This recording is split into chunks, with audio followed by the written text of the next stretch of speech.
Assalamualaikum warahmatullahi wabarakatuh. Alhamdulillah, Di pagi yang penuh berkah ini kita bisa bertemu kembali dalam pembelajaran tematik dengan Ustaz Anan tentunya. Nah, pada pembelajaran hari ini kita masuk pada tema 5, subtema 2, pembelajaran 3 dan pembelajaran 4, yaitu tentang hubungan makhluk hidup dengan ekosistem. Sebelum belajar, marilah kita persiapkan buku serta alat tulisnya. Marilah sebelum kita mulai pembelajaran, mari kita awali dengan membaca doa. Kita baca basmalah bersama-sama. Bismillahirrahmanirrahim. Ustadz tidak lupa sebelum belajar, Ustadz selalu akan mengingatkan kepada kalian untuk selalu menjaga protokol kesehatan dengan cara memakai masker, rajin mencuci tangan, serta menjaga jarak aman. Tujuan pembelajaran pada pagi hari ini yaitu siswa dapat menjawab pertanyaan sesuai dengan teks sistem irigasi. Siswa dapat mengetahui peristiwa bersejarah di Indonesia. Siswa dapat mengetahui kenampakan alam di sekitar kita. Dan siswa dapat membedakan kenampakan alam secara alami dan kenampakan alam buatan. Mari kita amati gambar di bawah ini. Gambar apakah ini? Ya, betul. Ini adalah gambar persawahan. Ya, ini sawah yang ditanami padi. Ada gambar orang yang sedang memanen hasil padi. Nah, itu merupakan bentuk-bentuk kekayaan alam di negara kita tercinta. Semua tanaman yang ada di negara kita, contohnya itu padi, itu memerlukan yang namanya air. Oleh karena itu, para petani khususnya itu membutuhkan air dalam saluran irigasinya dalam memenuhi kebutuhan tanaman yang ditanam oleh para petani. Ini merupakan salah satu contoh bentuk saluran irigasi yang dimiliki oleh para petani di negara kita.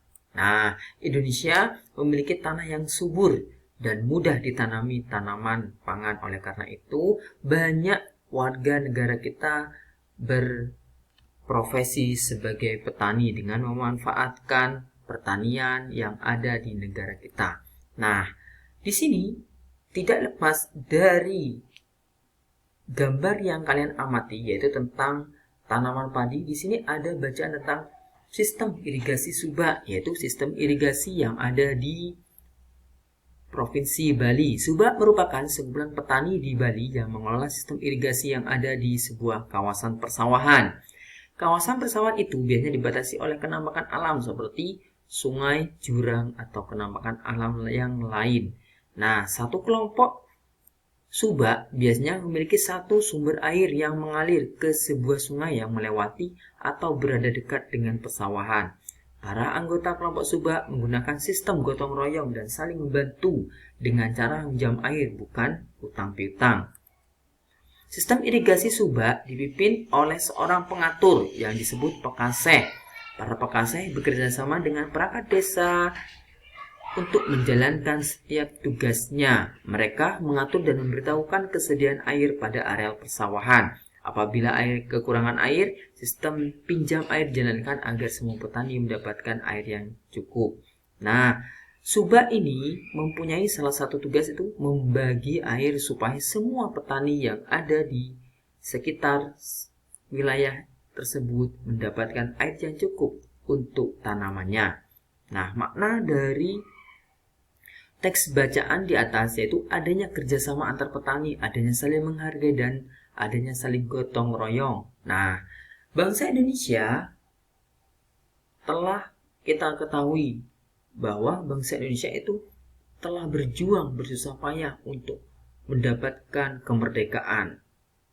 Ada banyak peristiwa yang menjadi latar belakang bangsa Indonesia bisa merdeka sampai saat ini. Di antaranya yaitu peristiwa 17 Agustus, peristiwa proklamasi kemerdekaan Republik Indonesia, di mana proklamasi kemerdekaan disampaikan oleh Insinyur Soekarno beserta Dr. Andes Muhammad Hatta pada pukul 10 tanggal 17 Agustus 1945.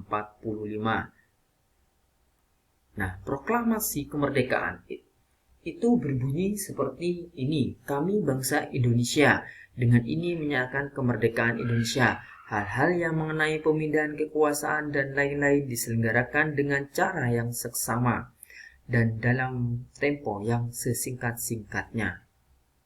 Jakarta, 17 Agustus 1945, atas nama bangsa Indonesia, Soekarno-Hatta. Nah, itu merupakan teks proklamasi.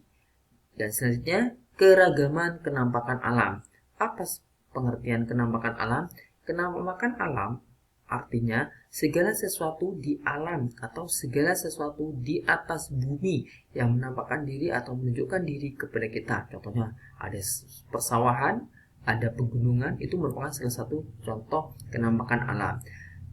Secara proses terbentuknya, kenampakan alam itu dibagi menjadi dua.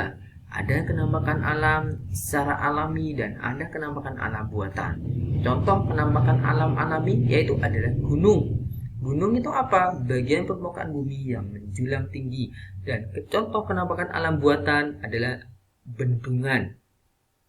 Bendungan itu adalah buatan dari manusia. Nah, itu merupakan contoh kenampakan alam yang ada di sekitar kita. Nah, mungkin itu yang dapat Ustadz sampaikan untuk tugas kita pada pagi hari ini. Silakan kalian kerjakan 4 soal. Tugas halaman 70. Di situ silakan kalian amati dari teks bacaan Subak. Kalian bisa mengerjakan 4 soal ini dari teks bacaan Subak. Nah, mungkin itu dari Ustadz Anang, kurang lebihnya mohon maaf. Mari kita tutup pembelajaran hari ini dengan bacaan hamdalah bersama-sama. Alhamdulillahirabbil alamin. Kurang lebihnya mohon maaf. Wassalamualaikum warahmatullahi wabarakatuh.